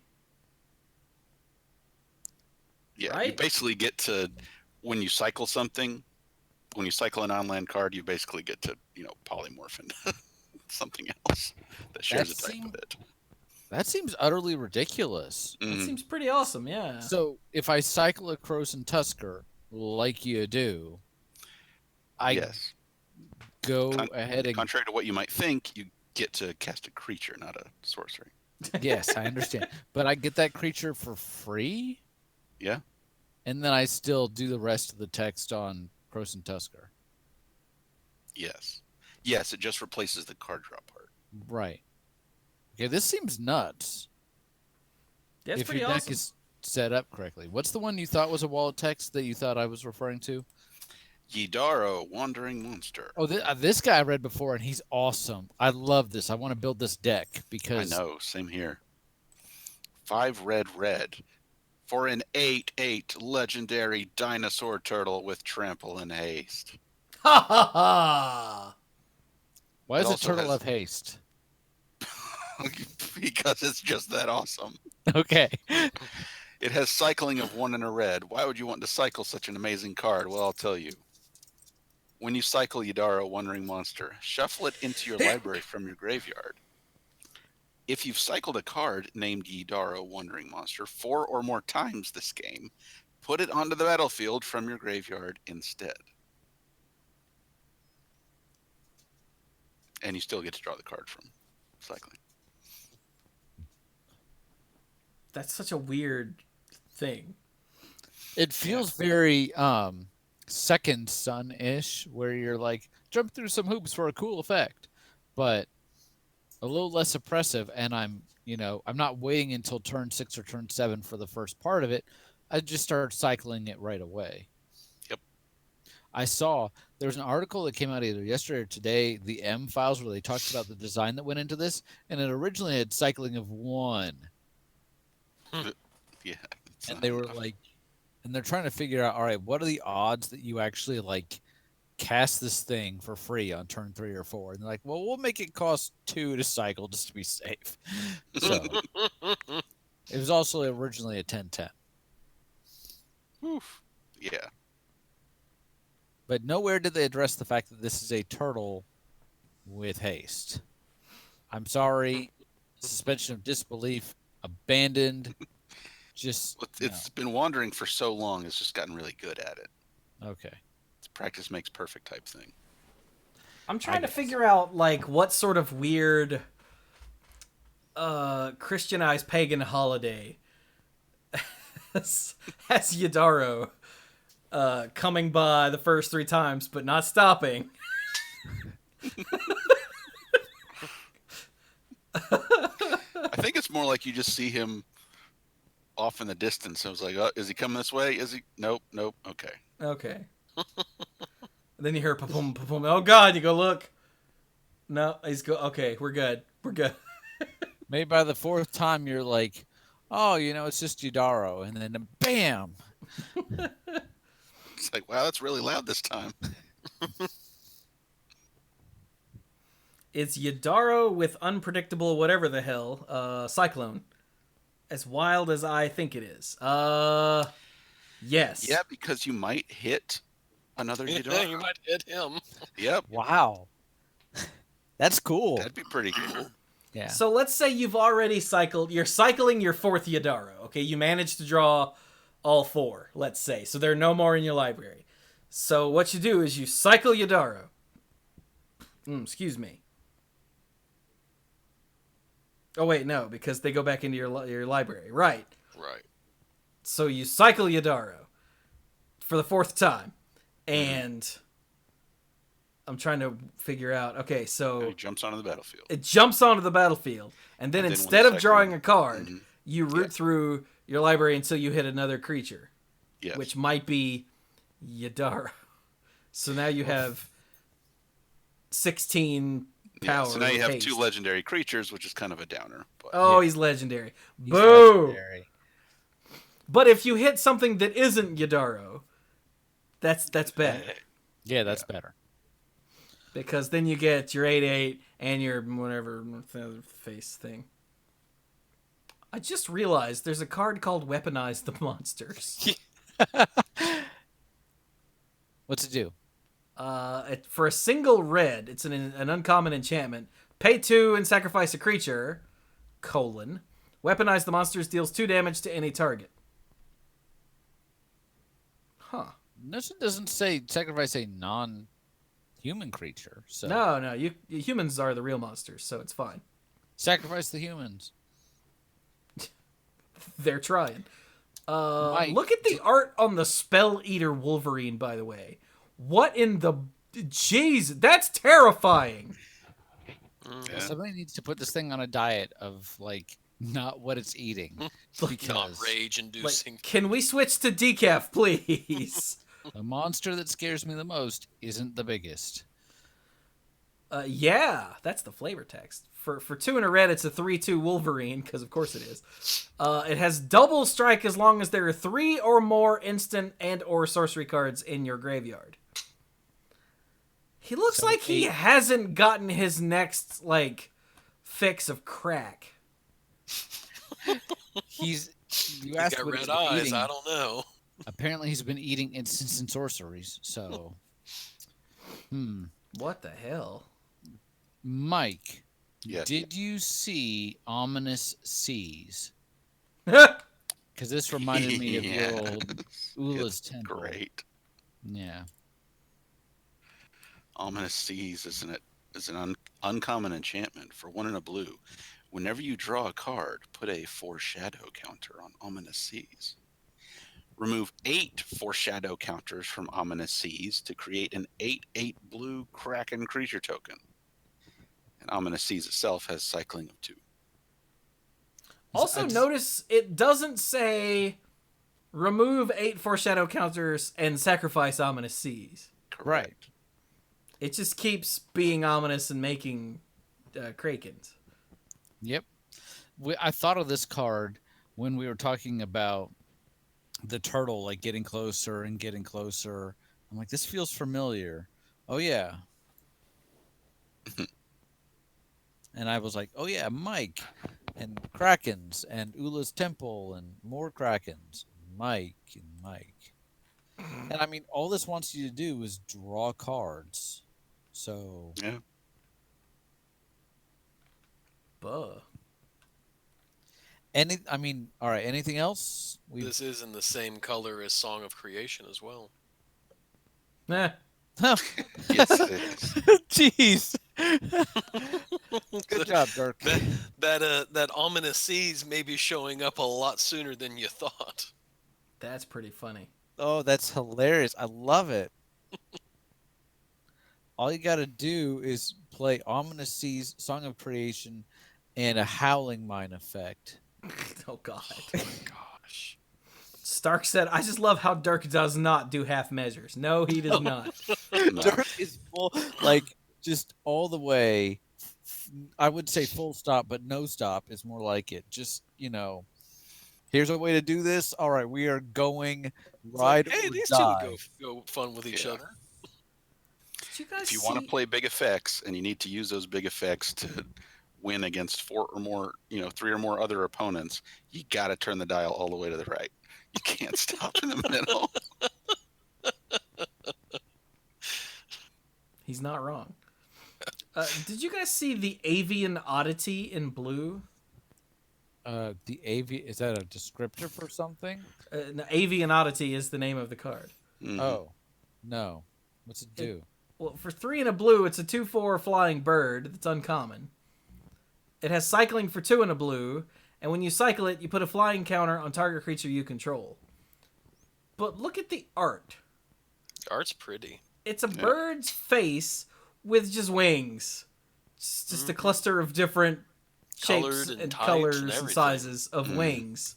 But there's a normal bird face just right there, where And the bird face face would actually be. looks like a chick. Yeah, I think it's a fresh one. But It's a bird. it's disconcerting. Imagine this thing flying into your glass door.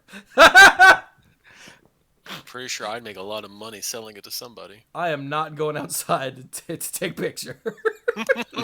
I think you're assuming that your glass door would hold up to it, and I think that's a bit of an assumption. Because then it's flying around your house, and you got to get the broom.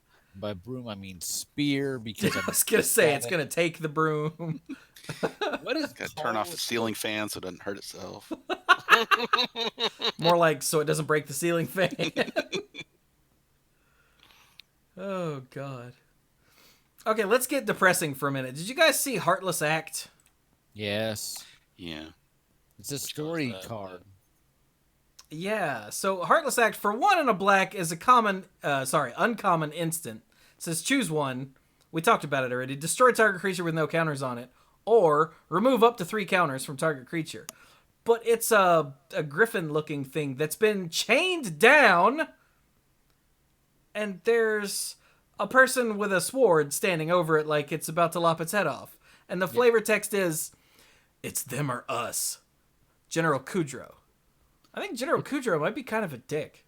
Yeah, it's Yeah. a story spotlight card. I think that is the griffin thing that Luca has bonded with. Luca was a member of this hunter squad, and he occasionally humans will form a bond, whether intentionally or not, with a monster, and they become bonded. So I mean, that's literally what happens. And he became an outcast. That's why he's Luca, Coppercoat Outcast. I guess the event also caused him to ignite.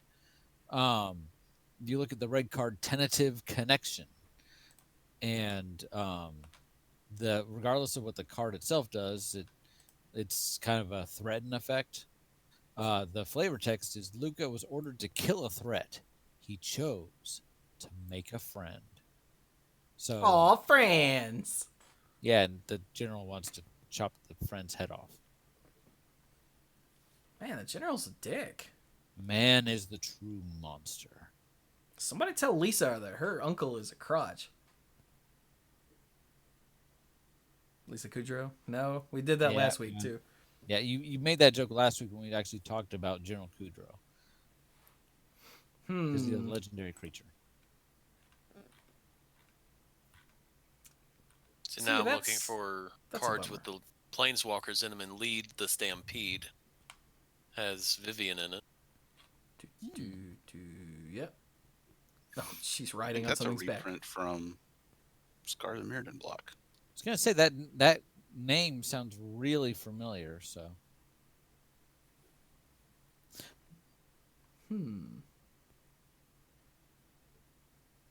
Oh, hey, look, Migration Path is explosive vegetation with cycling. yeah, that's also a reprint, isn't it? Cool. Is it? I have no idea. I'd play it. What was it called? Migration. That. Dang it. I was trying to. Migration path is from... Nope, it's not a reprint. Huh. Okay. Thought it was. Oh, yeah, by the way, Yadaro is also Godzilla Doom Inevitable. Right. Which is like the Shin Godzilla looking one. But... And there's all kinds of crazy stuff going on in here.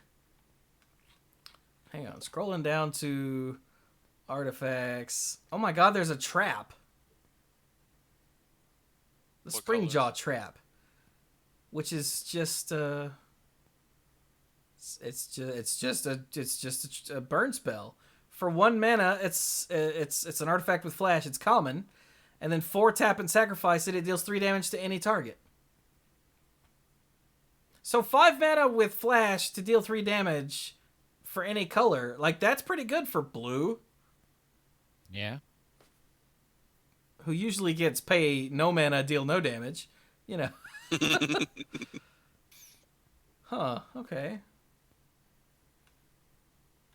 Let's see. I guess, yeah, there's the Crystalline Giant. The Crystalline Giant trips me out.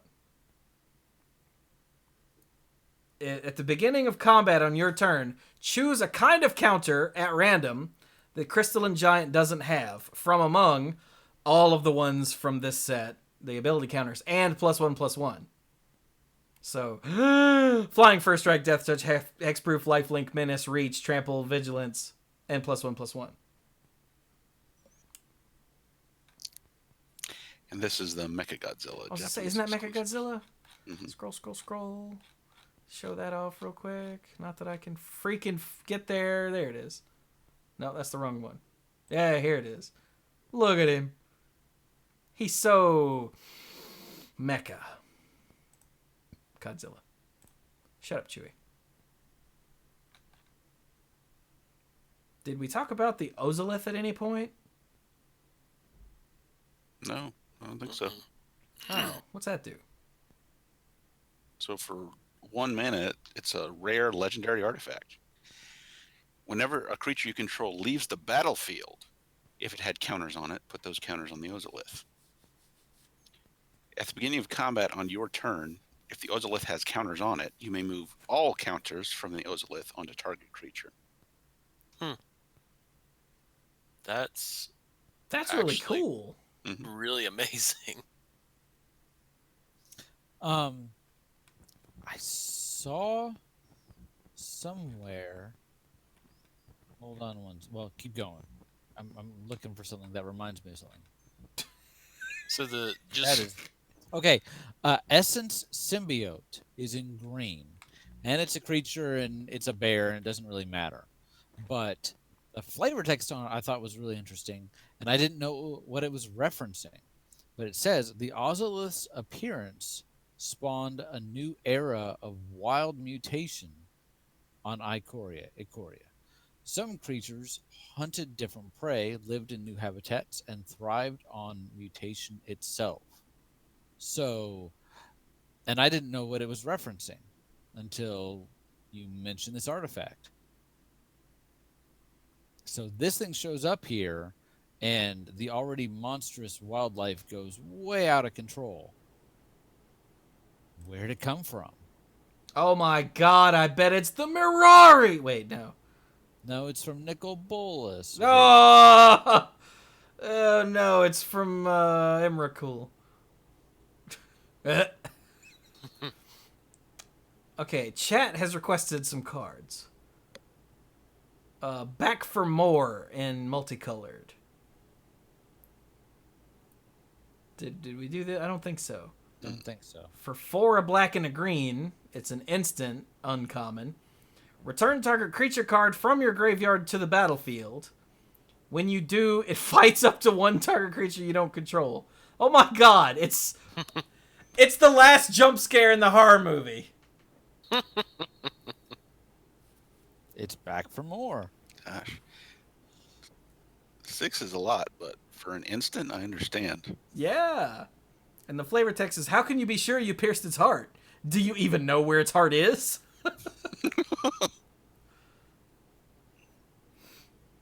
That's that's good. Mm-hmm. Plus, whenever you play it, you can be like shh, or something, some sort of horror movie thing. Anyway, there's something else. Forbidden Friendship and Cathartic Reunion. Yeah, weren't those I think those What were was the third? That was a three. what's his name's thing, right? cards? Kibler.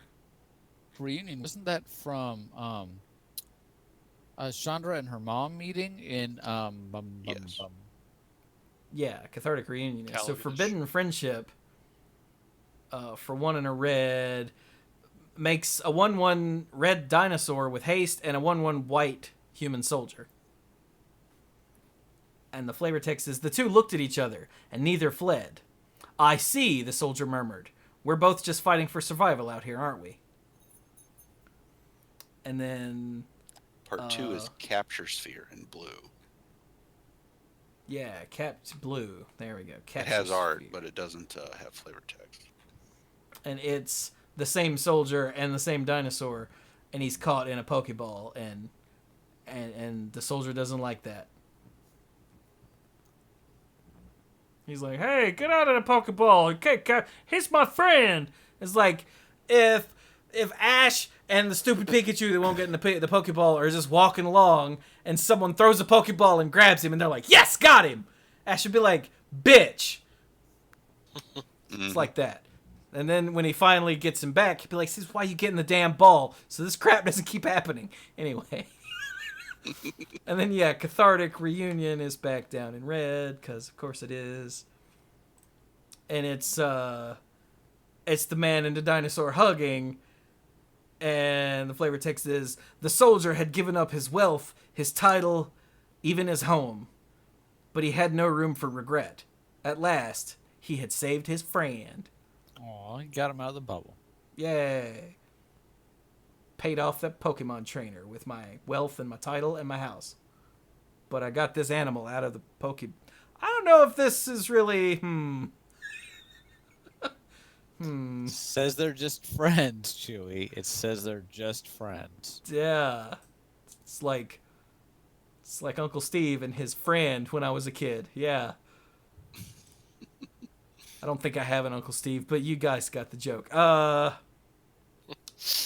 Okay, so that's a cute little thing. There's another thing. Well, right here, there's the ferocious Tigorilla. Did you guys I see was just that? about to mention that. Right? What the hell? How have I not seen this all the times I've scrolled past this card? It's an actual awesome. tiger gorilla. Oh my god, its type line is cat ape. Are you serious right now? Mm-hmm. I, So for I, 3 in a red, it's a common cat ape that's a 4/3 furious Tigorilla enters the battlefield with your choice of trample counter or menace counter on it. From a certain perspective, it's an inspiring story of overcoming obstacles. yeah.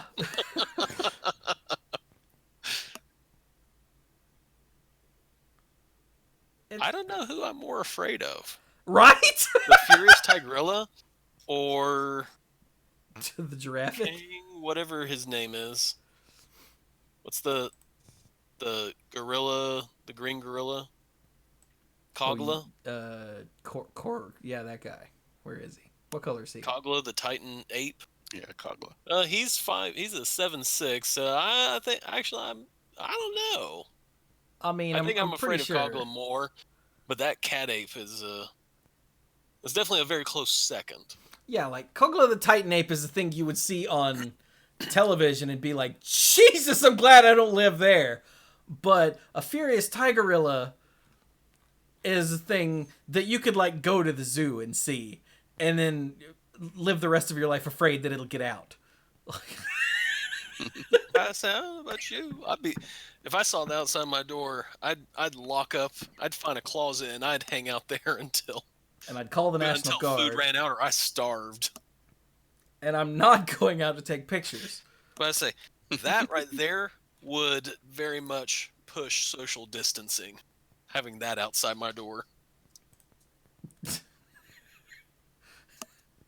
I don't know how I missed this, but Stark said in chat, "Did you know if you watch Godzilla backwards, it's about a monster who shows up and creates a city before wandering into the ocean?"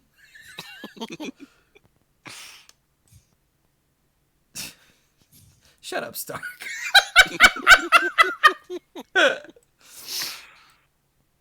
Oh God. That completely threw me. I got nothing. What are we? What else? What else? Huh. I think I'm good. Yeah. Yeah.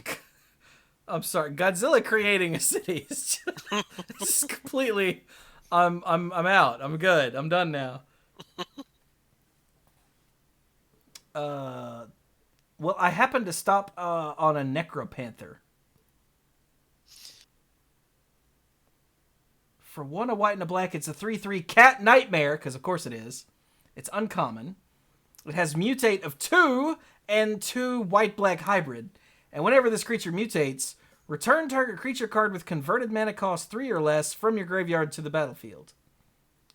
Oh, Necropanther. Okay, I get it. Necropanther. That's a real card name. This is not silver bordered. This is not somebody's like fan set. It's actually, there's a card called Necropanther. Okay. Yeah, I think that's probably a good place to stop. Unless anybody else just happened to have something that they couldn't bear not to talk about. Nope. Or couldn't tiger cat ape not to talk about. Wolf bear not to talk about. Gosh. Lord. All right. Let dorks. Yes. Let's go. Let's wrap it up. What do we got? What's going on? I'm gonna go because I've been up since before 5 this morning. So it's great to talk to everybody. Set looks awesome. I'm gonna try to get on Arena because I haven't played in literal months and check out the new set. But in the meantime, still enjoying Seven Deadly Sins. I see that where is he? Chifuji is in the chat, and I appreciate him joining my guild, my knighthood, and hey, appreciate that, man, as well as anybody else listening and joined up. Still having a lot of fun with that. Still getting some stuff done around the house. Sam got her next round of homework this morning, and I actually saw from a distance Mr. Dirk at the school picking up stuff, and I was like, "Hey, a human being I know, stay the heck away from me, man!" But it's good to see you. So I actually saw another human being. It was kind of nice. So, but with that, yeah, I'm gonna go because I'm tired, and I hope everybody continues to stay safe and healthy and happy and all that good stuff. Yeah. Yeah. In theory. And then he left, just like that. Just like that. For my final thought, I echo very much what Brian said. It was nice going out. And it was so funny that as I'm out, I took Trevor with me so that he could go and get the packet. And so we saw Brian, and then Trevor's like, "There's so and so, and there's so and so." It's like, oh, I feel so bad that he doesn't get to see and socialize with his classmates. It's been rough because Trevor has not had a chance to see his friends. I have no doubt he is so tired of just only socializing with his family that the kids, there are kids out in the neighborhood out playing and everything, and I'm just going, I know you really want to go play with your friends, but at the same time, there are increasing numbers of scariness going on where people who are recovering and then round 2 rolls in and just devastates them. Mm-hmm. And I just do not want any of the kiddos going through that. Yeah, the more we find out about this virus, the absolute nightmare fuel it is gets worse and worse. Like before, it was like, oh, it's like the flu, but worse. And now it's like, this will actually mess you up for life, whether you live or not. And I'm like, Yeah. could, excuse me, no? And they're like, yeah, sorry. I'm like, oh. Yeah, like all the stuff about like kidney failure and blood clots and strokes. I'm like, golly. Yeah. Mhm. So I'm just going.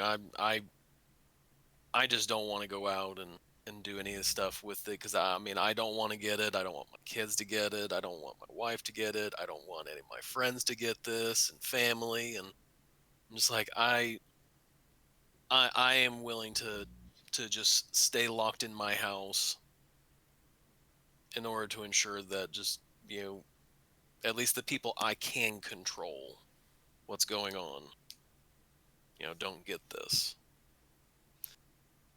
But with my final thought, like last week, I had mentioned about Final Fantasy VII Remake. There are 18 chapters in this because I can look and see what the hidden achievements are, and I've unlocked everything up to.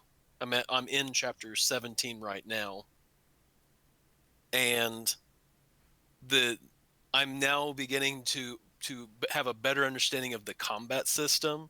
It took me to about chapter 12 before I finally figured out, hey, Cloud can switch between these two on the fly. His two combat modes. It's not an instant. I do this and it instantly switches over. If you're doing this, there's a point in which he swings when you can slide right into the other one, and then his sword techniques. So one of his operations, he comes in, he becomes a Ginsu knife connoisseur, and he's just like, but you can slide into his other fighting style, which is more of a big, heavy swing and like big sweeping swing style, where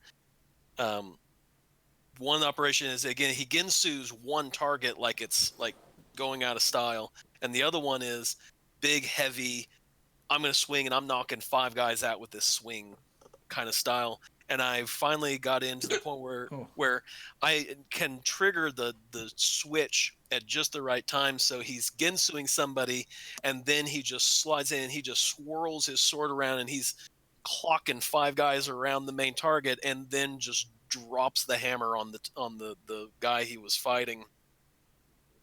The first guy he was fighting, and so I'm getting into that stuff. Tifa is a monster, and I say that because I have beaten, and I know you guys missed this. I have beaten the holy dog out of some opponents by just Tifa. I upped her speed, and so she puts Mike Tyson to shame. She comes in, boom, boom, boom, boom, boom, boom, boom, boom, boom, and then some of her I've been throwing in some of her abilities, and on top of it, she is a beast. I'm loving the game. The game We could tell. great. But yeah, I'm really excited about it. But I'm eagerly waiting the next chapters to see what happens with it. I'm up to the point where I have read 13. Even though I've saved him, he can't be part of your act. He's not a character you can switch into and control. He's sort of like an ally that you sort of just he tags along as part of your party. Mm-hmm. But yeah, I'm really, really enjoying the remake, and I am really excited about seeing what they decide to do with the expansions. Because with the Final Fantasy 15, they made expansions to which I honestly haven't gotten around to the expansions yet to actually play them. But I'm curious to see how the expansions work for Final Fantasy 7 remake, and see how that goes, because I don't think they can do the open world like the original game did. I think they're going to probably have to do something like Final Fantasy 10, how they had like a set path that got you from everywhere. I could be wrong, and they're going to do a Final Fantasy 15. Here's the overworld sort of thing, like sort of like a sandbox world where you get to go, but you're just sort of limited in routes you can get to from point A to point B. I don't know, but like I said, I'm curious to see. I'm thoroughly excited about this game. So the Square Enix they definitely poured their heart and soul into this. Nice. So you're saying it's pretty okay? It's pretty okay. I might even advise friends to maybe look into it if they've got a little bit of extra time. Might even recommend it to a friend. The PS4 I don't got. You might be waiting a while for it to port over. Oh yeah, it'll probably hit the PC in like 2023 or something. Mm-hmm. I oddly enough, despite all the glowing reviews I keep hearing about it, missing the Final Fantasy VII remake still doesn't bother me nearly as much as missing the Spider-Man game on the PS4 did.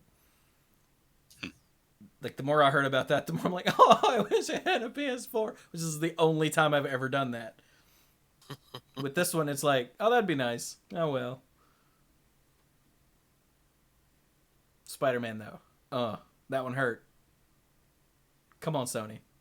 Come on, Sony. Put it on the Switch, you cowards. I mean, if you can somehow get a hold of a refurbished PS4, I've actually got the Spider-Man game if you want it. See, damn it, Dirk, don't do that. I'm about to say, that was a mean thing for me to say, wasn't it? PS4 used. Shopping. I still can't afford these. Okay, good. Never mind. Also, I've learned a thing about myself and consoles. You remember back in the day, you just bought a console and you had the console? Mm-hmm. Mm-hmm. Now there are, like, versions of consoles that are actively different. Oh, yeah. And I never, because I haven't had any of these consoles from this generation, I don't know what any of that means. Like, the PS4 Pro and the PS4.5 and the PS... for Gondor and the PS, like, I'm like, all right. Like, there's the Xbox X or Xbox One X and Xbox One S, and it has to do with the processor and how much memory they have in them. Because the Xbox One X is the best Xbox One system because it's got the stronger processor, which can render 4K graphics at is it 32 frames per second? What's the highest frames per second you can get? The highest? That's pretty much 128. I don't know. it essentially, if you don't play, think there's an upper limit on that, really. Yeah, well,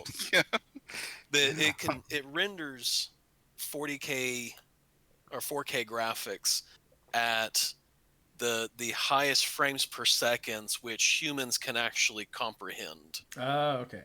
So essentially, okay, the highest meaningful number of frames. Right, exactly. So that means that when you look at like games that support 4K graphics, essentially there's no frame drop, loading screens, just like the loading screen shows up long enough for you to go, hey, it's loading, and then it's instantly loads into the next section. So there's not these super long loading times. But that's essentially what the Xbox 4 Pro does also, is it just has a super mean processor, lots of memory, so that way they come standard 1 terabyte. So you could download, you have like 15 games on the console. But like back in the day, if there were different versions of like for the 360, if there were different versions of the 360, it's because one came with a game and had a bigger hard drive. and like that's it. And since the hard drive was the thing you could pop out, Mm-hmm. like that literally didn't matter. But these actually, the newer consoles have different, like Dirk was saying, they have different processors and different amounts of memory, and I'm like, that seems weird to me. That should be a new console. Stop that. Yeah. Before it was just like, this one's purple. So Yeah, exactly. as a Or Burger this King one's thing, you Call know. of Duty themed and everything, Yeah. like a wrap on it. Yeah, And all this you had one, to do to upgrade the system was, like the memory pack for the N64 is you just bought the memory pack, and then you just sort of slid it into the console, and all of a sudden, oh, now my game actually works. now I can play Perfect Dark. Yay. But yeah, and I could tell that I skipped a generation of consoles because that just floors me. Because I wasn't paying attention when all that happened. And now it's just like accepted and I missed it. And I'm like, am I old? And no, I just skipped one generation of consoles and now everything's, and then the Fire Nation attacked. Like, Well, the funny thing is that all those consoles that you're talking about, they came out and they've only been out for maybe at most a year. I know the PS4 Pro has been out for a while.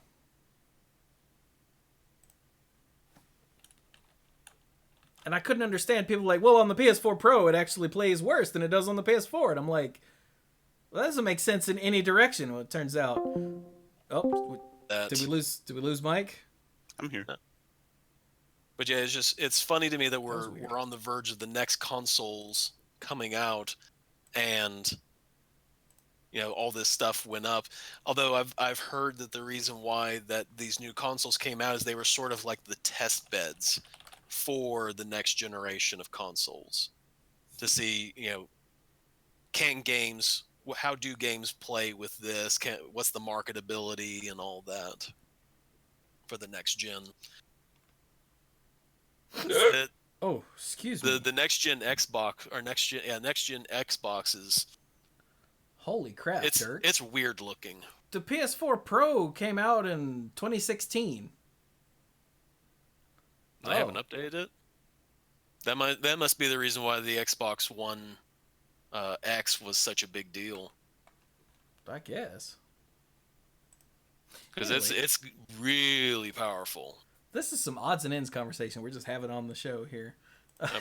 This is all my final thoughts still. Long story short, I wish I could play Spider-Man from the PS4. And Dirk Final just peace Fantasy VII out. Remake is okay, according to Dirk.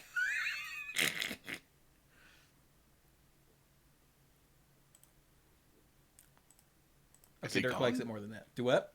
I said, did he just peace out? It's like he's just gone now. He still shows us here. Not for me. I still see him. Okay, weird. I just heard someone hang up and come back a second ago. Was that not? I assumed it was you because internet problems, but... Oh, it was me!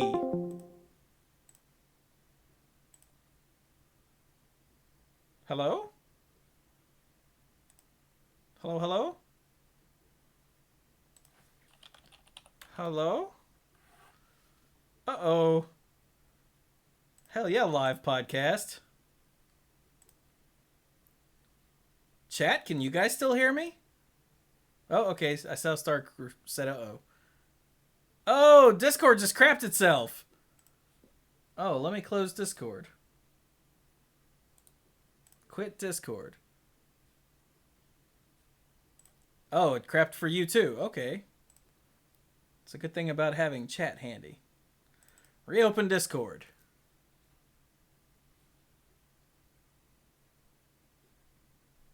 Uh-oh.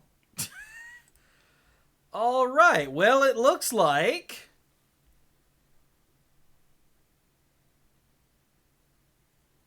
we're not gonna finish out with these here final thoughts.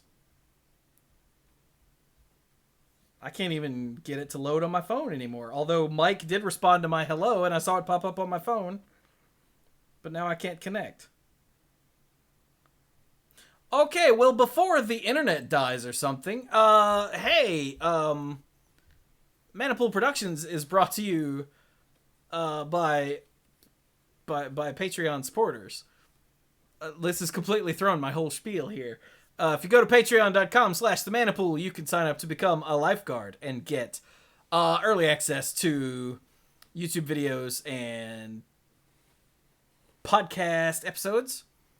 You can get the odds and ends, and you can get the sponsorship shout out if you're a Mythic lifeguard. So hey, thank you to Jason Doan, Kim Ho, Andrew Hunt, Al, Choke, excuse me, Lance Delicious, Tim Uhellas Are You, Connor Kennedy, John Morris, Alex Gonzalez, Scuzzo, Jeff Spencer, Stuart Slaw, PJ McMullen, Casey, Dana Liao, Cody Buckawing, Jake Jansens, Jason Kaus, John Parker, Aleph Cat, some guy named Mike that I can't talk to anymore. Bartle, Backwards Logic, ALK Alters, and the Beastfather, and Good Wine. Oh look, now it's trying to reconnect me on my phone. Let's see. Hello? Hello? Nope, I am not reconnected on the phone. Dorks? Oh, it says connecting still. Okay, never mind. Awkward. But, yeah, so thank you to all of the lifeguards at every tier. Because it allows me to keep bringing you this ridiculous amount of free content, including one YouTube video on youtube.com/themanapool every day, and Twitch streams just all the time. And, yeah, 2 podcasts a week, all that good stuff. Discord pooped itself. Yay.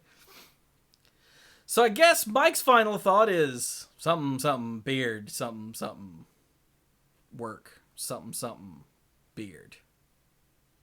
Does that sound right? That sounds right. Yeah.